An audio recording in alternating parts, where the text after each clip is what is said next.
Përshëndetje të nderuar shikues, po fillojmë me përmbledhjen e ngjarjeve që karakterizuan javën që lan pas në Zhakov. Edhe një përvjetor tjetër është shënuar sot në Meje. 10 qytetarë bashkë me përfaqësues institucional bën homazh nderimi në respekt të veprës së të gjithë martirëve që gjenden në varrezat e kompleksit memorial në Meje. Sot janë bërë 26 vite ku me 27 prill të vitit 1999 forcat serbe vranë 376 shqiptar civil në fshatin Meje të komunës së Gjakovës. Sot familjar të martirëve dhe prijës të subjekteve politike të Kosovës bën homazhe në varrezat e martirëve në fshatin Meje. Homazhe me bashkëpunëtor bëri edhe kryeministri në detyrë i Kosovës Albin Kurti. Ai tha se masakra Mejës dhe Korenicës është më e madhja në historinë e luftës së fundit në Kosovë. E 26 vite më parë në këto fshatra të Gjakovës u vranë 376 civil shqiptar të paarmatosur. Meja është dëshmi e gjenocidit të Serbisë ndaj popullit shqiptar. Është masakra më e madhe në Mejë e në Korenicë, e cila na ka sjellur këtu në përvjetor për homazhe dhe për të takuar familjarët e mbijetuar, të cilëve u jemi përjet mirënjohës për qëndresën e fortë për gjatë gjithë këtyre viteve, ndërkaq dëshmorët e kombit, martirët e kombit janë emrat e artë në historinë tonë që nuk harrohen kurrë dhe po ashtu gjaku i tyre nuk humbet asnjëherë sepse ndodhet në themelet edhe të shtetit edhe të lirisë sonë. Në mes në këtyre 376 civilëve të vrarë, kanë qenë 11 nxënës dhe 20 arsimtar dhe janë varrose, rivarrose, zhvarrose disa herë këto kufoma, kanë përfunduar në varreza masive në Serbi, në Batajnicë ku gjithsesi janë ekshumuar 744 shqiptar. Kryetari i Aleancës për Armërinë e Kosovës Ramush Haradinaj, pas homazheve që bëri tha se në Meje me 27 prill 1999 janë vrarë gra e burra, e Serbia ka vrarë shqiptar të fesë krishtere e musliman. Kjo është masakra më e madhe në Kosovë, pra më e madhe në Kosovë në numër të njerëzve. Janë të gjitha, pra të dy gjinive, të gjitha moshave, edhe po ashtu janë gjithë shqiptarë, edhe beshimit, pra krishten, katolik, po ka edhe musliman, është një dëshmi e krimit ma direkt kundër një popullit, pa mbrojtur kundër njerëzve, civilëve të pafajshëm. Kjo është një dëshmi e gjenocidit serb, vërtet është një dëshmi e gjenocidit serb këtu, edhe një porosi për brezha që duhet qëndrojmë bashkumë për lirinë, për atë dheun, për njerëzit e këtij veni. Në varrezat e kompleksit memorial të martirëve në Meje ende nuk janë varrosur të gjithë të vrarët, sepse forcat serbe pas masakrës që kanë bërë kanë zhvendosur në Serbi trupat e viktimave për të humbur gjurmë. Mbetemi te tema 1 dhe sjellim një kronik që lidhet me 18 të pagjeturit të ekzekutuar në Meje, e që ende nuk dihet për fatin e tyre. Nxënësit e shkollës 2 dëshmorë gjatë të premtes përmes një aksioni simbolik me një pikpyetje në duar, kanë pyetur se ku gjenden trupa tjerë që ende nuk ju dha asnjë përgjigje familjarëve të tyre, edhe pas kaq shumë vitesh. Janë nxënësit e shkollës 2 dëshmorë të fshatit Sheremet të Gjakovës, të cilët në një aksion simbolik me pikpyetje janë duke kërkuar që të kthehen eshtrat e 18 personave, të cilët ishin vrarë në Meje nga forcat serbe me 27 prill 1999, aty ku ekzekutuan 376 shqiptar. Drejtoresha e shkollës 2 dëshmorë Teuta Haxhiu tha se fëmijët dhe të gjithë pyesin se ku janë trupat edhe të 18 shqiptarëve të vrarë në Meje.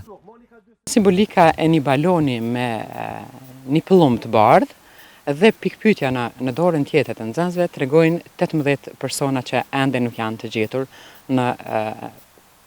thjesht nuk pushojnë, sikur se pushojnë edhe shumë shoqet e tyre që janë vrarë për të njëjtën ditë.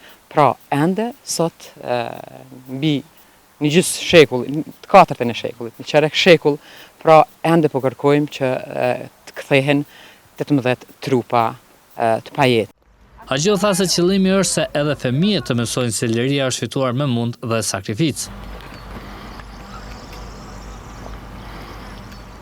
Fatkeqësisht kemi ende 18 të pagjetur, janë familjarët, po edhe gjithë ne që kërkojmë që të kthehen eshtrat e tyre, të paktën ta kenë mundësinë familjar të vendosin një kuror lule.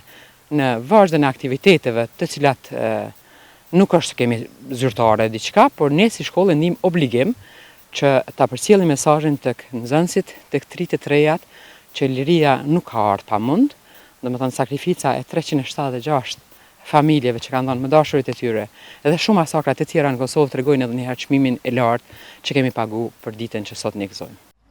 Me 27 prill 1999, forcat serbe kishin vrarë 376 shqiptarë në meje, duke kryer masakrën më të madhe në Kosovë. Paramilitarët serb përveç vrasjeve kanë marrë trupat e të vrarëve dhe pas 26 viteve ende nuk janë kthyer trupat e të gjithëve në Kosovë.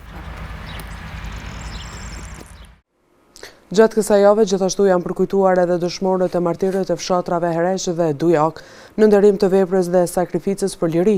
Në 26 vjetorin e vdekjes u mbajtën homazhin nga institucionet komunale, bashkëluftëtare dhe familjarët e të rënëve.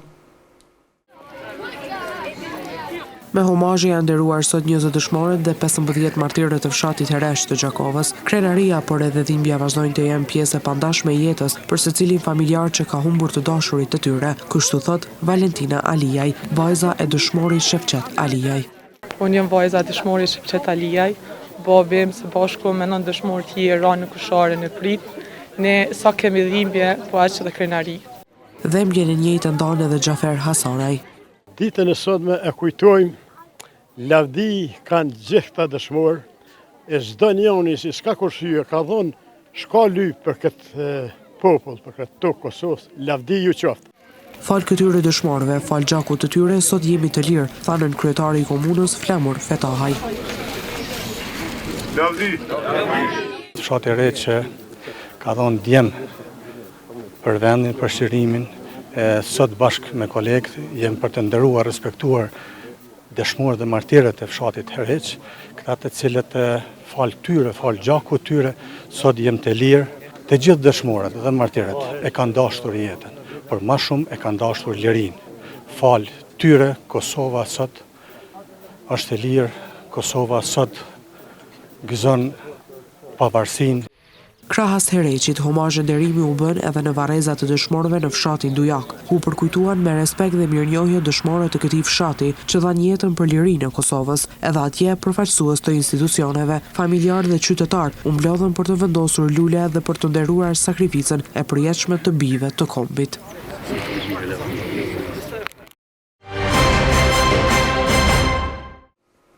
Ura shumë pritur nga banorët të fshatit Rogov dhe fshatrave përreth është përuruar gjatë kësaj jave. Kryeministri në detyrë Albin Kurti ka përuruar finalizimin e projektit dhe lëshimin në qarkullim të urës, si një nga projektet më të domosdoshme të kësaj zone. Në fshatin Rogov është përuruar ura ku shëritin e pren kryeministrin në detyrë Albin Kurti me ministrin në detyrë të infrastrukturës Libor Naliu dhe zëvendës ministrat Hysen Durmishi dhe Jeton Raka.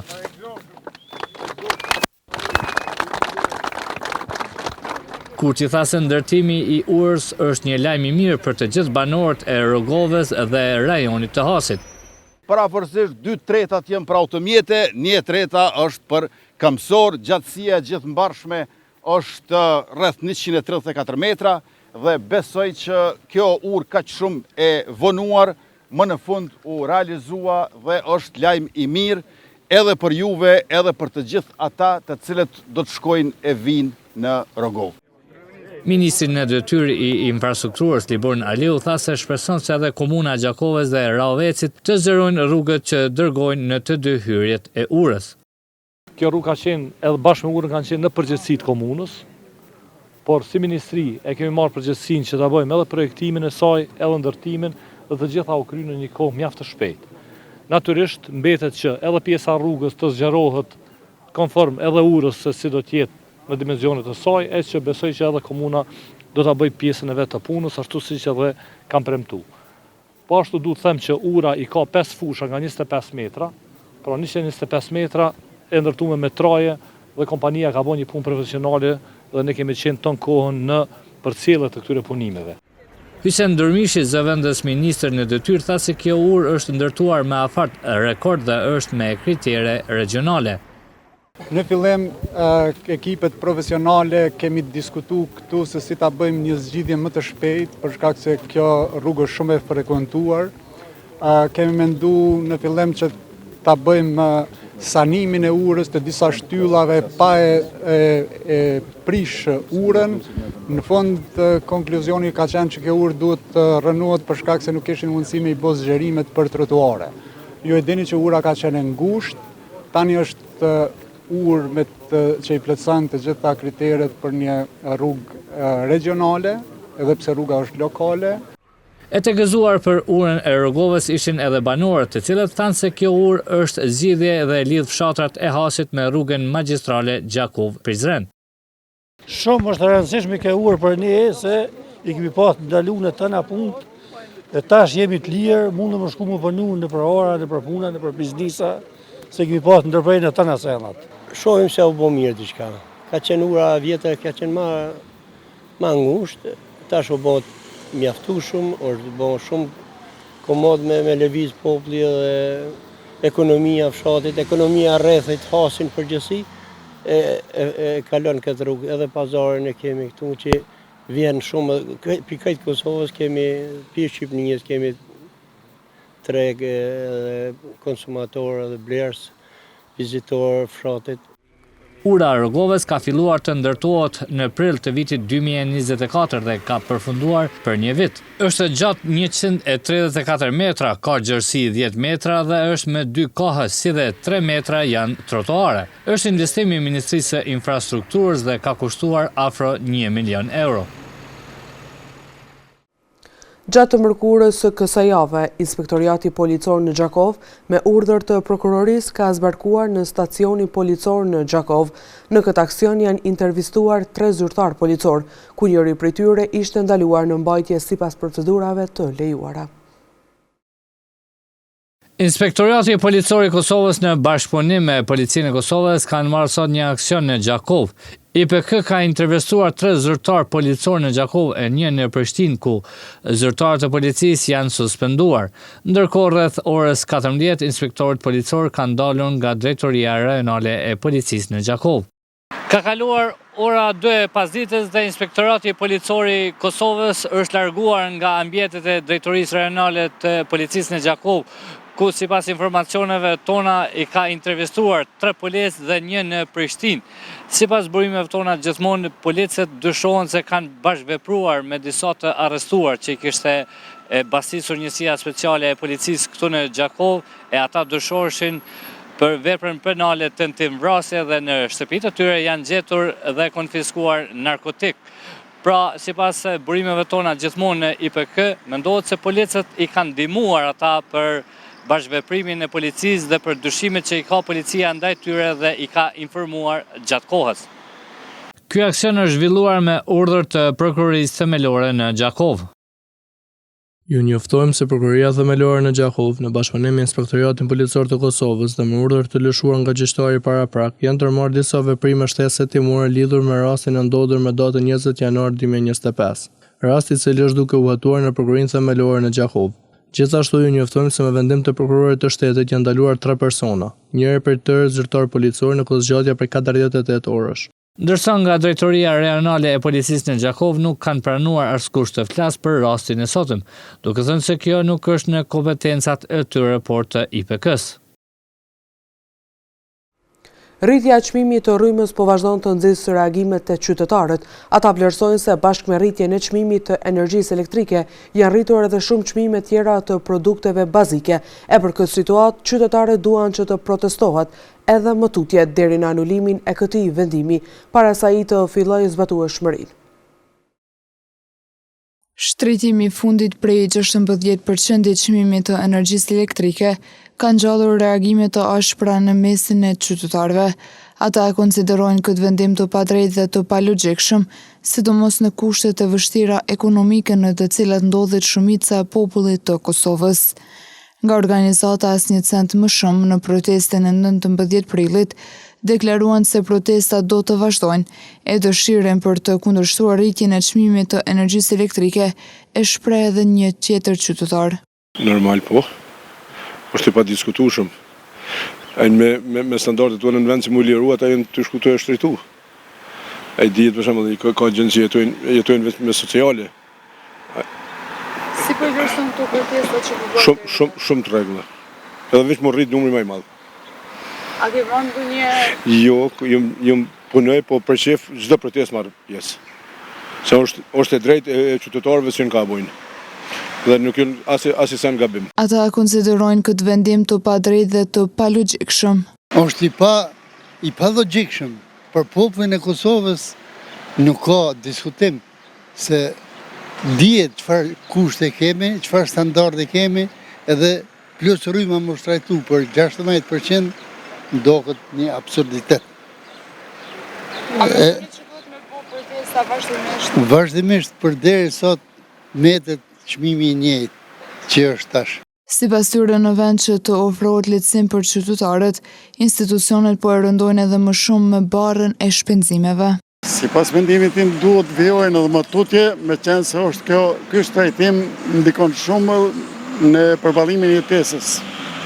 Kushtet janë shumë të vështira këtu për shtresat gjana popullore, kështu që është një shtrajtim shumë i keqardhur. Edhe duhet luftohet do që të kthehet gjendjen më pashme. Qytetarët vlerësojnë se protestat janë një mekanizëm i qëndrueshëm për të krijuar edhe më tutje pezullimin e vendimit për rritjen e çmimit të energjisë elektrike. Hapësirat rekreative të lumit Drenj shumë qytetarë i shfrytëzojnë gjatë vikendeve, por pasi të janë larguar nga aty, harrojnë t'i marrin me vete mbeturinat. Rëndom, fillim java të lënë një përshtypje të hidhur për gjatë brigjeve të lumit, me mbeturina dhe gjësende tjera të cilat mbesin aty në mëshirën e natyrës.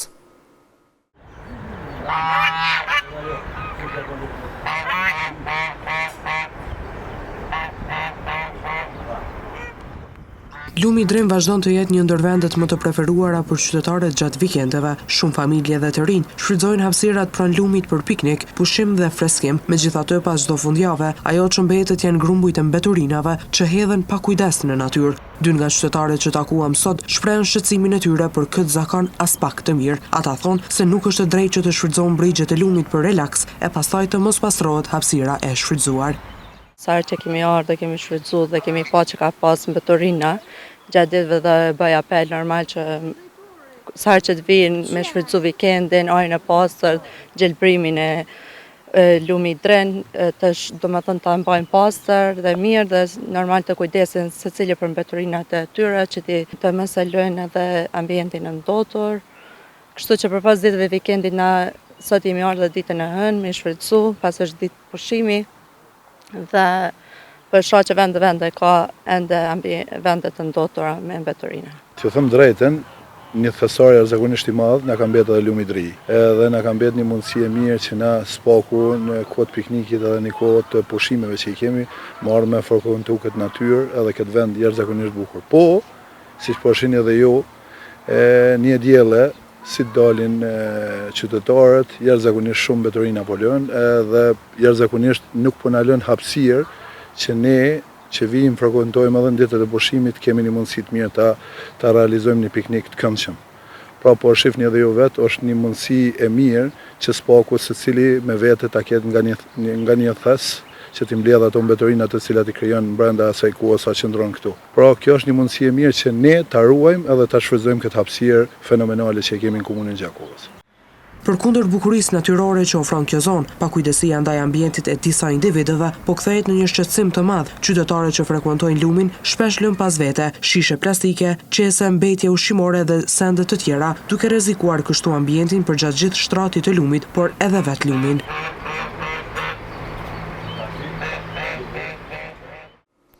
Premiera e filmit shqiptar Luli dhe Goni i Lemës është prezantuar në ekranin e kinemas Hyria Hana.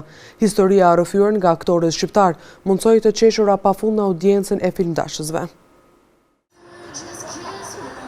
Mbrëm në kineman Hyria Hana është shfaqur filmi shqiptar Luli dhe Goni i Lemës, një komedi e cila trajton realitetin dhe stereotipet në shoqërinë tonë. Shfaqja filmave shqiptar në ekranin e kino Hyria Hana po vlerësohet shumë edhe nga filmdashësit të pranishëm në sallë. Ka dhe me çfarë punon? Vizitojmë shpesh kinon Hyria Hana, edhe filmi i sapo dalur i ri na ka pëlqyer shumë. Kemi parë reklame dhe për atë kemi ardhur ta shikojmë. Bëj kujdes halet e to, e ka djalë të vetëm o. Edhe historia komedisë shqiptare Luli dhe Goni Lemes u mirëprit nga audienca si një histori interesante dhe një nga komeditë që ndërthur humorin e pastër me emocione të forta. Në komunën Gjakovës na ka bërë një shërbim jashtëzakonisht madh. Kino dhe normalisht që vime dhe vetë, i sjellim edhe familjes, fëmijët, sidomos filmat që shfaqen këtu, edhe premierat që shfaqen një herë zakonisht qëllune, po më vjen mirë që kino e ka edhe një traditë që e ruan atë punën që filmat shqiptarë duhen të jenë të parët ata që janë premiera dhe që shfaqen këtu në komunën e Gjakovës. Ndërkohë nga menaxhmenti i kinos pohuan se do të vazhdojnë të sjellin para publikut në Gjakovë premiera shqiptare dhe botërore me qëllim që adhuruesit e filmit të jenë në trend më të rejat e kinematografisë. Jemi sonte këtu në premierën e filmit Luli dhe Goni Lemes, një film shqiptar, ishte shumë i pëlqyer nga të gjithë. Është një histori tamam tipik shqiptare, për ata që nuk e kanë pa ju kisha ftuar gjithçysh më ardhi pa me datën 23 në orën 20. Ka sjell shumë të qeshura këtu tek ne dhe kinemoja vazhdon si gjithmonë të sjell filma shqiptar siç ka sjell edhe më herët. Në këtë film në rolet kryesuar luajnë Aurela Gaçe, Devis Çaushi, Fioralba Ponari e të tjerë. Skenariste dhe producente është Claudia Brahimaj. Filmi Luli dhe Goni Lemes do të shfaqet edhe me datën 23 prill nga ora 20. Ej, pa qëtësiu lutem. I thon kokë njeriu. Aktori Mirosh Kabashi në ditëlindjen e tij është ringjallur artistikisht në një mbrëmje artistike. Performancat e disa aktorëve të zgjedhur i ofruan publikut në sallë shumë çka të bukur për aktorin e ndjer Kabashi, duke vlerësuar atë si një personazh i qindra roleve në teatr e kinematografi. Një mbrëmje artistike u mbajt mbrëm në Pallatin e Kulturës Asim Vokshi mbi figurën e artit shqiptar Mirosh Kabashi. Një ditëlindje pa Mirosh Kabashin u titullua kjo mbrëmje, e cila mblodhi dashamirë të teatrit, kulturës dhe filmit shqiptar. Në vazhdon e shumë aktiviteteve që ishin planifikuar, disa fjalë për gjithë këtë mbrëmje i tha edhe vajza e Mirosh Kabashit, Mendi Kabashi. Ideja ishte për faktin se në Gjakov i matë pati rënjët, po gjithashtu dhe mbylli karrierën e tij dhe nuk ka një kuptim shumë të veçantë për ne që ta mbarojmë këtë mini turne që nisëm në Tiranë, vazhdojmë në Shkodër me Gjakovën, me shfaqjen e një filmi dokumentar, një libër monografik për jetën e tij dhe këtë ekspozitë që shihni sot. Këto do jenë numrat të cilët edhe pastaj do ketë disa surpriza, numra përshëndetës për shfaqjen e sotme. Mes teatrit dhe filmit ishte ekspozita e cila u shfaq në foajen e Pallatit të Kulturës në Gjakov, secila fotografi pasqyronte rrugtimin e gjatë artistik të Miroshit. Në vazhdim të mbrëmjes u promovua edhe libri Mirosh Kabashi, Sokrati shqiptar, nga autorja Driada Dervishi. Ajo theksoi lidhjen e thellë mes artistit dhe qytetit të Gjakovës, duke cilësuar Kabashin si një ndër figurat më frymëzuese të skenës shqiptare. Është dyfish emocion dhe përgjegjësi prania sot në këtë sallë, ku duhet të thënë vjen si një epilog, dedikimi për gjithë atë që Gjakova përfaqësoi për Mirosh Kabashin. Mbrëmja vazhdoi në teatrin Hadishehu me shfaqjen e dokumentarit 100 maska një shpirt, realizuar nga regjisori Eliodor Markja. Dokumentari solli para publikut jetën dhe aktivitetin artistik të Kabashit në një përmbledhje rrofimesh dhe pamjesh mjaft të ralla, duke i dhënë kështu një portretizim të figurës së aktorit. Pjesë e kësaj mbrëmjeje ishte edhe kryeministri në detyrë Albin Kurti, i cili shprehu admirimin e thellë për aktorin Kabashi, duke thënë se ai ende është i gjallë përmes veprës që ka lënë. Mirosh Kabashi ka bërë të dyja. Ka qenë një shqiptar patriot në njërin anë, po në anën tjetër një artist i madh përtej shqiptarisë të tillë. Dhe interpretimi i tij si Sokrati prej antikitetit thuse na rikthen këtë ndërlidhje të jetës së tij me përplot dallgë, mundime, tragjedi familjare dhe një shpirt i cili nuk jepet asnjëherë, saqë është i gjallë edhe sonte këtu midis nesh përmes veprës që e ka lënë dhe përmes trashëgimisë që do studiohet edhe për shumë vjet nga breza që do të vinë edhe pas nesh. Andaj unë jam këtu para jush jo në një shfaqje, po si një politikan i cili shpreh admirimin më të thellë për Mirosh Kabashin në një kohë kur po përpiqemi që atë që e ka lidhur edhe jeta e tij familjare, Gjakovën e Shkodrën, t'i bëjmë bashkë edhe me një lidhje hekurudhore, sepse, siç do thoshin shkodranët, kur bashkohet Shkodra me Gjakovën, Gjakova me Shkodrën, atëherë restaurohet zemreku i kombit shqiptar. Gjakova nuk kujtoi mbrëm vetëm një aktor, por një trashëgimi kulturore e artistike të lënë pas nga aktori i mirënjohur Mirosh Kabashi. Ndoqët përmbledhjen me disa prej ngjarjeve që e karakterizuan javën që lan pas në Gjakov, ndërkohë ju vazhdoni të qëndroni me ne dhe programin ton. Mirëmbëjtje.